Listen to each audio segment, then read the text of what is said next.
देउखुरीवासीहरू, आज हामी पुनः तपाईहरुमाझ उपस्थित भएका छौं।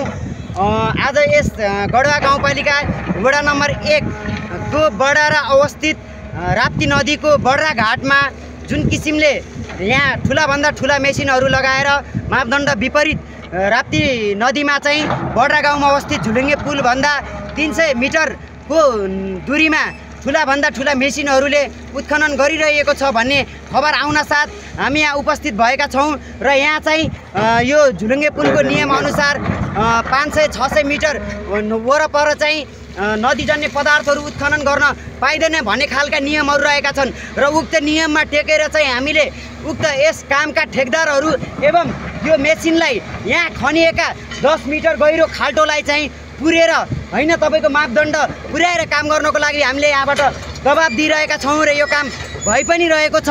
र एउटा कुरा चाहिँ के भन्न चाहन्छु भने चाहिँ मापदण्ड अनुसार होइन साथीहरू, देउखुरीमा सकेसम्म ठूला ठूला मेसिनहरूलाई राप्ती नदीमा प्रतिबन्ध लाउनु पर्छ हामीले, किनकि यदि ठूला मेसिनहरूले राप्ती नदीमा काम गर्ने हो भने एउटा टिफरले 5-6 वटा ट्र्याक्टरको काम गर्छ साथीहरू, एउटा मेसिनले स्काइबेटरले हैन 500-600 जना लेबरहरूको काम गर्छ साथीहरू।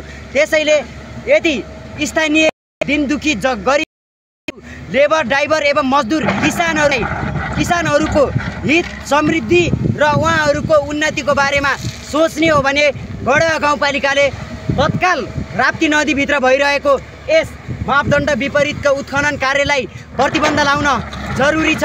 होइन भने जनताहरू आज पागल भइसकेका छन्। तपाईहरुको यस्ता कर्तुतहरू देखेर स्थानीय गडवावासीहरू तपाईहरुसँग आज रिसाएर बसिरहेका छन्। हैन भोलिका दिनहरुमा के मुख ल्याएर तपाईहरु आउनु जनताको अगाडि, हैन के तपाईहरुले यिनै बाचा कसम खाएर जनताहरुसँग भोट माग्नु भएको थियो?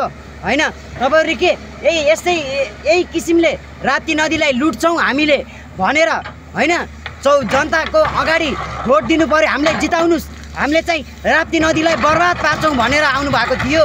हैन तपाईहरुले त देउखुरीलाई संरक्षण गर्छौं, यहाँका स्थानीय तपाईको प्राकृतिक जल स्रोत र यहाँका स्थानीय स्रोत साधनको संरक्षण गर्छौं भनेर यहाँका स्थानीय जनताहरूको सेवा गर्छौं भनेर भोट माग्नु भएको तपाईहरुको बाचा कसमहरू हामीले तपाईहरुलाई सम्झाउनु पर्ने दिन नआओस् भन्न चाहन्छौं। अझै पनि समय छ। सम्पूर्ण देउखुरीका अग्रज भलाद्नी पत्रकारहरू, देउखुरीका जनप्रतिनिधिहरू एवं देउखुरीको समग्र हित र उन्नति चाहने युवा वर्गहरूले आफ्नो कानमा लागेको ठेडी र आफ्नो आँखामा बानेको पट्टी ठोकाउनु पर्ने हुन्छ साथीहरू।